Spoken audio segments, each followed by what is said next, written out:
Welcome to the History Curiosities channel. In this video, I'll be discussing some of the most curious events in history.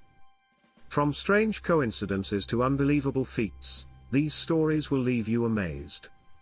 So sit back, relax, and enjoy. The truth about what happened immediately after killing JFK. Friday the 22nd of November 1963, was a day that went down in history. Due to the murder of the 35th President of the United States John F. Kennedy. The event took place in Plaza Dealey in the city of Dallas in Texas while producing a presidential caravan. The president made an official tour, so the news had a great impact. This had effects on the social and historical political context after almost 57 years. There are still many questions about who was behind Kennedy's death. There are still doubts as to whether there were two shooters. But let's see what happened after the same moment when John F. Kennedy received the first blow according to official sources. Before being thorough, do not forget to subscribe to our channel and activate notifications to keep up with our updates.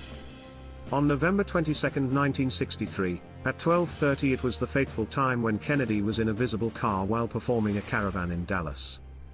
A few minutes after landing at Dallas Airport at 11:39. He was accompanied by his wife Jacqueline, Texas Governor John Connally and his wife, Malide. They all went slowly, and in a straight line near the square. Precisely at the head of the building where the Texas School Book Depository was located. And which today is the site of the Dallas County Administrative Building. The car took a round of 120 degrees on the left side and the driver reduced the speed. Just where the booking deposit remained, on the 6th floor of that building, was Lee Harvey Oswald, a worker at that depot and one-time U.S. Marine. Oswald had a perfect view of the president's location before the vehicle turned. However, he waited for his turn and fired 3 shots in approximately 8.4 seconds. According to forensic analysis, the first bullet struck one of the motorcade attendants, James Tiger, who was 82 meters away from the presidential vehicle. The other 2 bullets struck John F. Kennedy. The first bullet entered through the back and then exited through the throat and then went through the shoulder, chest, wrist, and leg. The second bullet would be the one that would cause fatal consequences after entering through the head and causing the explosion of the right side of his skull. The First Lady panicked and tried to get out of the passenger seat to ask for help from the Security Corps agents. They came behind, in the vehicle following the presidential car. As her husband began to bleed, the driver was speeding toward Parkland Hospital. Jacqueline was asking her husband if he could hear. At 12:38 p.m. Kennedy arrived at the Dallas hospital. The president was admitted to the hospital's trauma room number 1. The medical team performed a tracheotomy but to no avail. Kennedy was already without vital signs and was pronounced dead at 12:57 p.m. The cause of death was cardiac arrest. Oswald, after shooting, takes the rifle and slams it against some of the books, begins to walk down one of the nearby staircases. When he reached the 2nd floor, 92 seconds after the shooting, he met a supervisor and a policeman who were in the dining room of the building. As nothing incriminated him, he continued on his way. In the midst of the police siege, Oswald makes it out of the building at 12:33 p.m. and boards a bus at the intersection of Elm and Murphy Streets. Oswald quickly gets off the bus and takes a cab to his residence, a guest house located to the south of the building. A guest house located south of Dallas. Minutes later he is observed by a neighbor coming out of his room. At 12:46 p.m. Robert Kennedy is informed of what happened to his brother. President Kennedy's brother, he was serving as U.S. Attorney General. He was having lunch in Virginia when 15 minutes after John F. Kennedy was shot. He received a call from Edgar Hoover, director of the FBI, who told him that his brother had been shot and that the situation was serious. The assassin began to wander aimlessly through the neighborhood at approximately 1:15 p.m., 45 minutes after shooting Kennedy. Oswald encountered J.D. Tippit, a Dallas police officer. According to eyewitness accounts, he was conversing with the officer through the passenger door window. Tippit got out of the vehicle and addressed Oswald when Oswald drew his gun and fired 4 shots. One of them struck the officer's head. It is presumed that the officer already had a description of the alleged assassin of the president, and that he was able to go out and capture Oswald, and that is why he shot him. However, this so far remains a mystery. When the police arrived at the new act of the crime, Oswald was no longer at that location but was walking very suspiciously in the same neighborhood. Oswald passed in front of a shoe store, attracting the attention of Wilbur, an employee of the store who had noticed the commotion and was suspicious of the individual. Oswald entered a movie theater without paying the entrance fee. This fact caught the attention of one of the employees, who alerted and called the police. When the police arrived at the theater, they stopped the screening, the theater lights were turned on, and Officer McDonald began the search for the suspect. At 1:50 p.m., Oswald is caught in that same movie theater and was led out of the theater in handcuffs. Oswald's arrest occurred almost 2 hours after he shot President Kennedy. At 2:20 p.m. Kennedy's body is taken to Air Force One and placed in a casket. Everything seemed to indicate that Jacqueline's wish was not going to be inconvenient. However, the Dallas County Medical Examiner's Office, based on Texas law, would not allow the body of the deceased to be removed without an autopsy. This heated up the situation, as Jacqueline would not leave without her husband's body. At that moment, the presidential security team took out their weapons to get rid of the pretensions and managed to take the body. They moved to the airport to leave Texas at 2:38 p.m. Lyndon Johnson assumes the presidency of the U.S. John F. Kennedy had appointed Lyndon Johnson as Vice President of the United States, so it fell to him to assume the presidency. Lyndon was in the hospital where the president was being treated when he learned of his death. Lyndon Johnson was taken through the security fence to the Dallas airport and boarded the presidential plane to await He boarded the presidential plane to wait for Kennedy's wife and leave for Washington.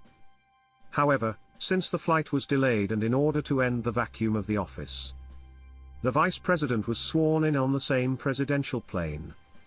The federal judge that John F. Kennedy appointed a few months before his assassination was the one who swore in Lyndon Johnson as the 36th President of the United States. This was the only time that a woman was in charge of administering the oath. When the presidential plane landed at Andrews Air Force Base, the entire country watched on television as the president's casket was lowered from Air Force One. Robert Kennedy had moments earlier boarded the plane and disembarked along with Jackie and the newly appointed president. President Kennedy's wife was still wearing the suit she had on when her husband was hit by bullets.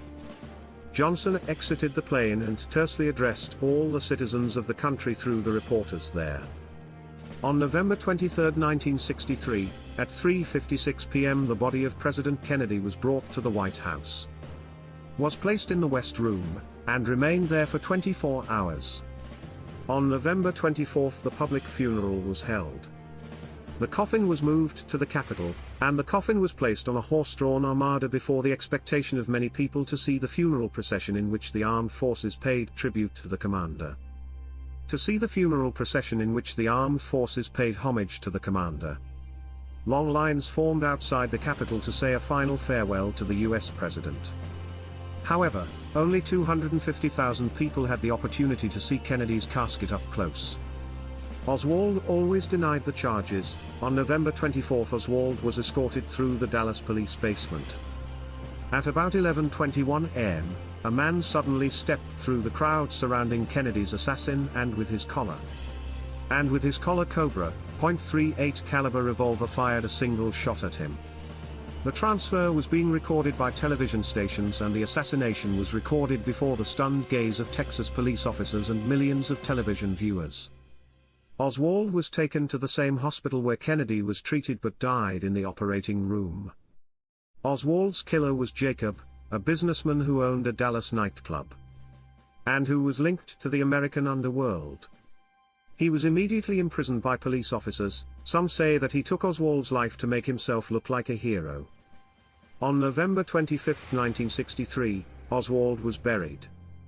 The funeral was held with great haste and was attended by federal agents, journalists, cameramen, the mother, the wife, the children of Oswald and his family. Oswald's mother, wife, children, brother, and a few other relatives. In 1967 the tombstone on Oswald's grave was stolen, at the request of the wife of the still presumed assassin of Kennedy. The exhumation of the remains was requested in 1981. The widow made the request after hearing conspiracy theories that the remains claimed that the remains of another person rested there. However, the results of the exhumation showed that they were indeed Oswald's remains, thanks to a scar on the body. All thanks to a scar that he had carried since he was a child and the analysis of his teeth. An interesting fact is that at all times Oswald denied having assassinated President John F. Kennedy, that is, there was no confessed assassin. However, this changed in 1994 when a former U.S. military officer, James A. Files, claimed to have been the person who killed President John F. Kennedy. James A. Files claimed to have been the person who fired the third immortal shot at President Kennedy. He assumed that he fired while standing on the back of a grassy knoll in the middle of the plaza. The state funeral and burial of the mortal remains of John F. Kennedy were attended by approximately 90 personalities from all over the world. St. Matthew's Cathedral was the place where the funeral services were held. When they ended, outside the church, President Kennedy's young children said their last goodbyes to their father. Since they were too young to witness the moment of burial, President Kennedy's little son was turning 3 years old and he stood firm in front of his father's coffin, and made a gesture that amazed the whole world. This became one of the most iconic moments of the 20th century. President Kennedy's remains were interred at Arlington National Cemetery in Virginia as that was his wife's wish. In addition to being placed in a flame that would be permanently lit, there are still many unknowns about the death of the 35th President of the United States. Kennedy became the 4th U.S. president to be assassinated and the 8th to die in office. Nearly 60 years have passed since the event and Kennedy is a legend, a charismatic figure whose memory will continue to live on. A charismatic figure whose memory will live on from generation to generation. We hope you found this video useful. If you have anything to add, please share it with us in the comments section below. Like this video and send the link to your family and best friends, so that they can also know more about them. So they also know more of the truth about what happened immediately after John F. Kennedy was killed. If you are new to our channel, don't forget to subscribe. We'll be back soon with more curiosities from history.